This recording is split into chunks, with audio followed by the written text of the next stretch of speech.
Hey, good morning. Christy Mattoon here with Mind Rewire. Haven't been in here for a little while, so I am excited to come back to you. Again, this is Christy Mattoon with Mind Rewire.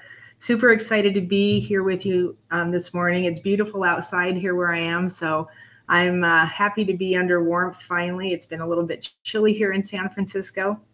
If you haven't already, please go ahead and subscribe to my channel and ding the bell to get reminders for when I go live. Because I do periodically, I try to a couple times a week just to give you new tips and ideas. And that's exactly what today is for. We're entering a new season meaning we're going from spring to summer. And it typically is a time for people with depression to have a little bout of depression or suffer a little bit, however you want to look at that. I want to give you a different viewpoint on that this morning and see if we can help shift that a little bit. Because as we enter into this new season, this new period of time, it's a great opportunity and a great space and time to start to take control of things that you want to have control of and be able to start doing things for yourself, maybe that you haven't been doing before. So I'm going to give you 3 questions to ask yourself. And we're going to talk for a second about the difference between depression and sadness and what I think it is. I've heard other people talk about it like this.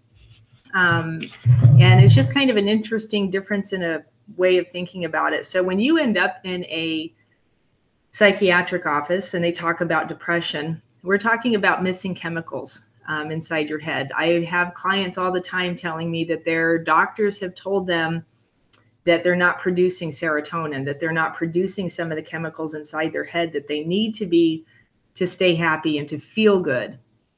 And when we start working together and start practicing feeling good, like literally feeling good, how do you feel good? It's interesting how fast they can find the feeling, which indicates they actually are producing the chemicals. They're just not utilizing them. They're not doing it enough and practicing it enough to keep it in their system.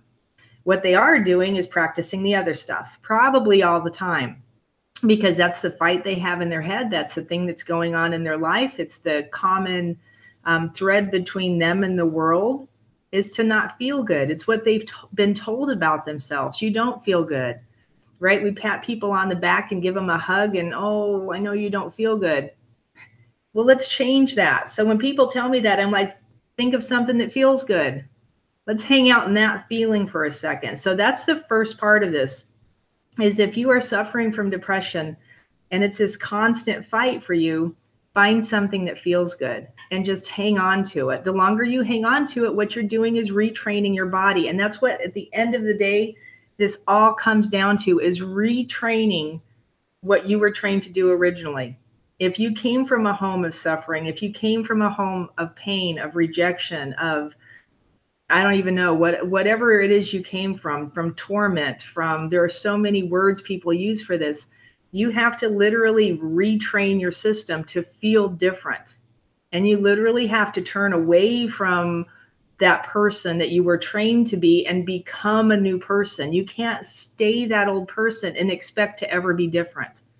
You can't. It just won't work. You will always be the same person. So that's what I help people do. I help them train. I call it training the dog. We train the dog. You train the dog how to walk different, how to talk different, how to move different, how to feel different. And that's the important key to this. Feeling is the key because that relates back to the chemicals in your body. Does that make sense? Okay, so back to depression. Here's the difference between depression and sadness. Sadness basically is just whatever happened to you in the day. It's that thing that you were trying for that maybe you didn't get and you got sad about. It's that thing that kind of upset you. Maybe it's a person, maybe it's something that's going on in the world that triggered you to feel a little bit of sadness. Right? But you can step back out of it pretty quickly, right? You can feel happy, you can feel sad. We go back and forth between those pretty readily. And if you think about it, too much, right? Some people be like, oh, the sadness leads me into depression. Well, here's what depression is. Depression is your body basically telling you to F off. Depression is your body's way of saying, hey, there's something's not going right here. You're caught in a home of chemicals that keep you spinning and spinning and spinning in circles. And your body is like, stop, stop, stop. And what it needs is rest.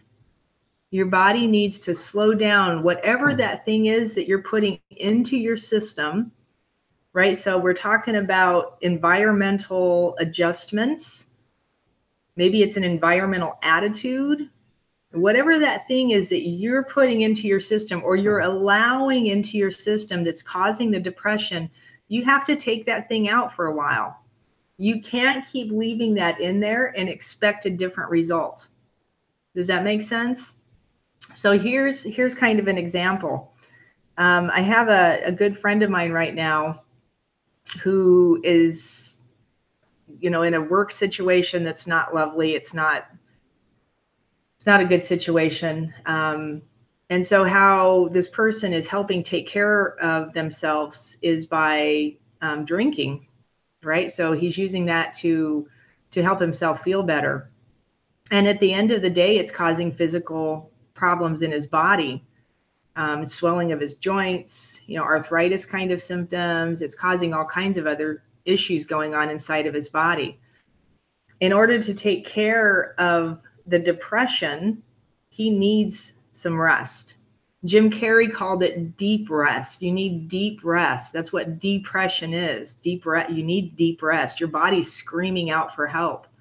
Depression is those chemicals in your head, right? They've gone to a different level. And if a doctor's telling you you're not producing enough of something in your head, think gut.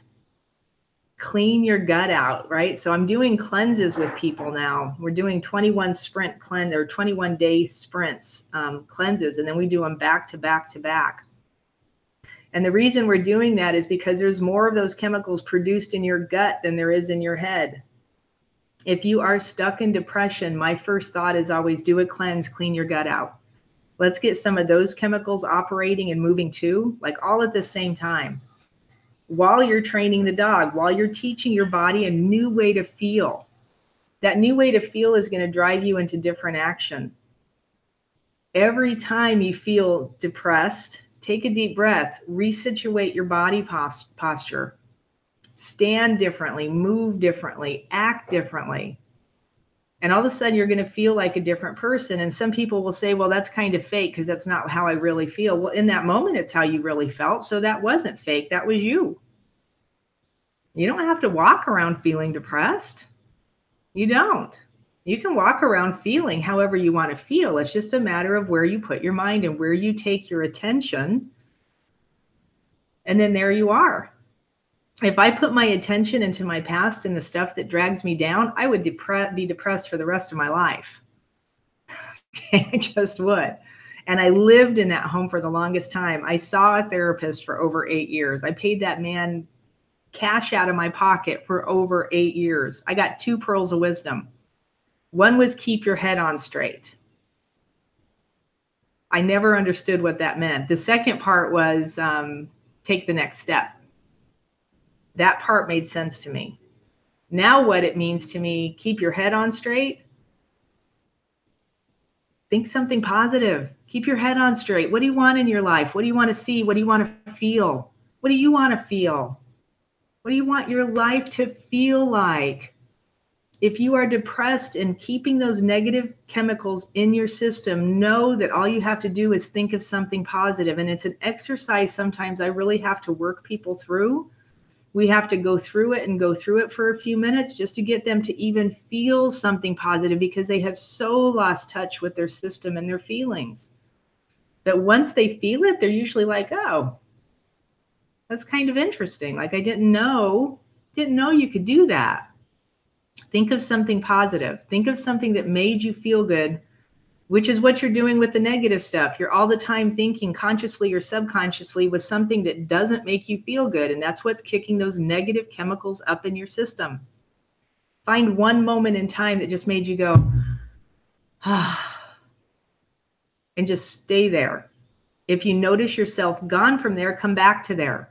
Come back to there. Come back to there. You're retraining the dog or you're training the dog. You're retraining your system how to feel different. On a level of what I do, we go in and we plug that into your subconscious mind. And that's where it gets really fun because overnight and instantaneously, actually, you feel a difference. You wake up the next morning going, huh, How do I feel? Like, who do I want to be this morning? How do I want to present myself to the world?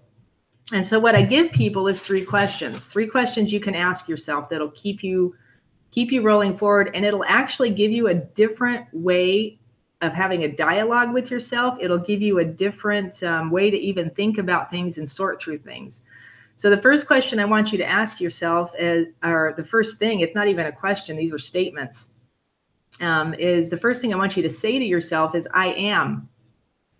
I am, fill in the blank. Who are you? If you define yourself by a disease title or by the name of depression, I encourage you to change that word, change that name, change that thing. I am. I went around for years when I was coming out of my mess of illness and issues. I went around for years, and my statement was, I am strong. I am strong. When I would walk into the gym, I would look at my trainer and he would always ask me, what do you want to do today? And I was always like, make me strong. Like, I don't care what we're doing, just make this strong. For him, that meant physical stuff. In my head, when I was saying that to him, it meant everything, because the stronger my body got, the stronger my mind got, the stronger my spirit got, and the better I felt. It was an amazing difference when the physical body changes and you start really engaging with it, things just open up and change.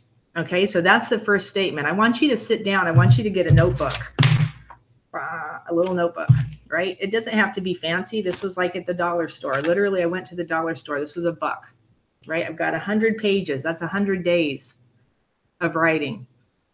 I was going to tell you how many months that is, but that was over my brainwaves. 100 days that you can write in this thing. That's over 3 months. Yeah. Sorry. Me and numbers. Anyway, you're going to write it down. I am. I want you to write 7 statements a day. Just 7. That's it. I am. I am strong. I am beautiful. I am good, right? Start with simple stuff. I am magnificent. I am amazing, right? And then you can start getting more detailed. I am good at using a computer.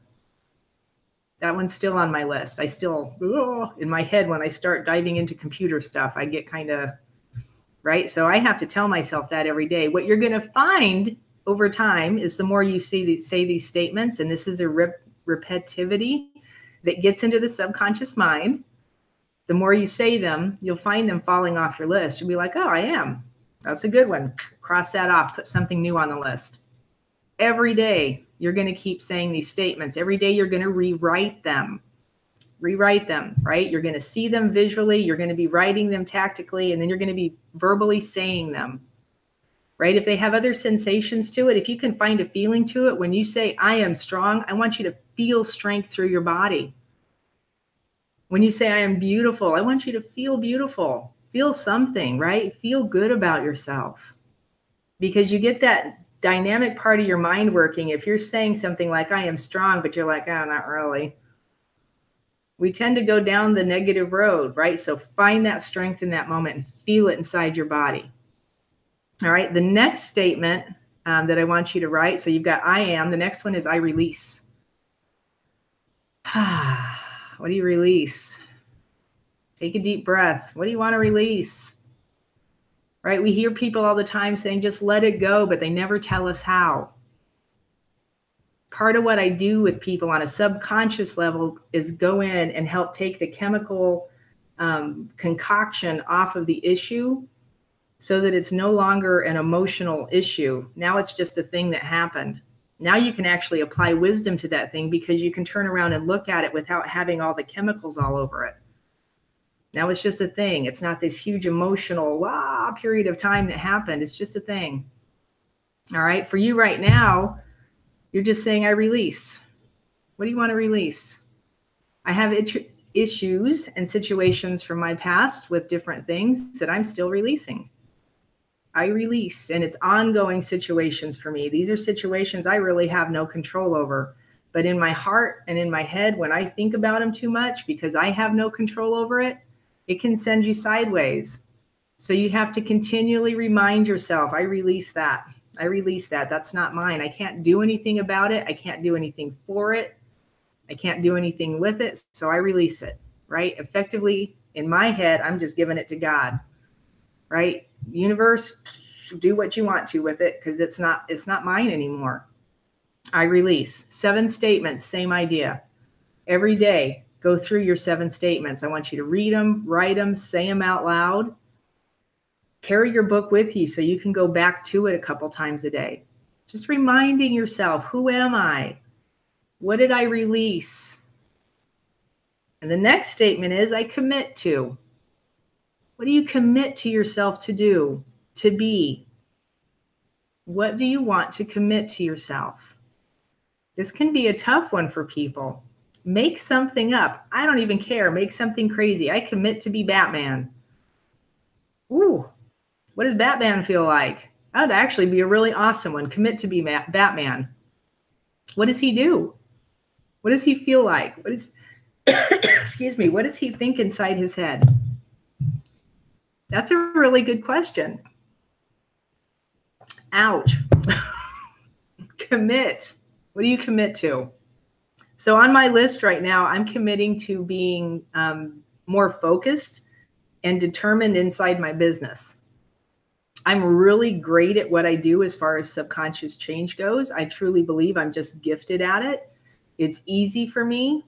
What I'm not good at is the computer stuff. It's getting on here and doing these kind of things. In fact, for the longest time, it's been probably about 2 years, I was petrified. Every time I'd come on here, I'd be like, ugh.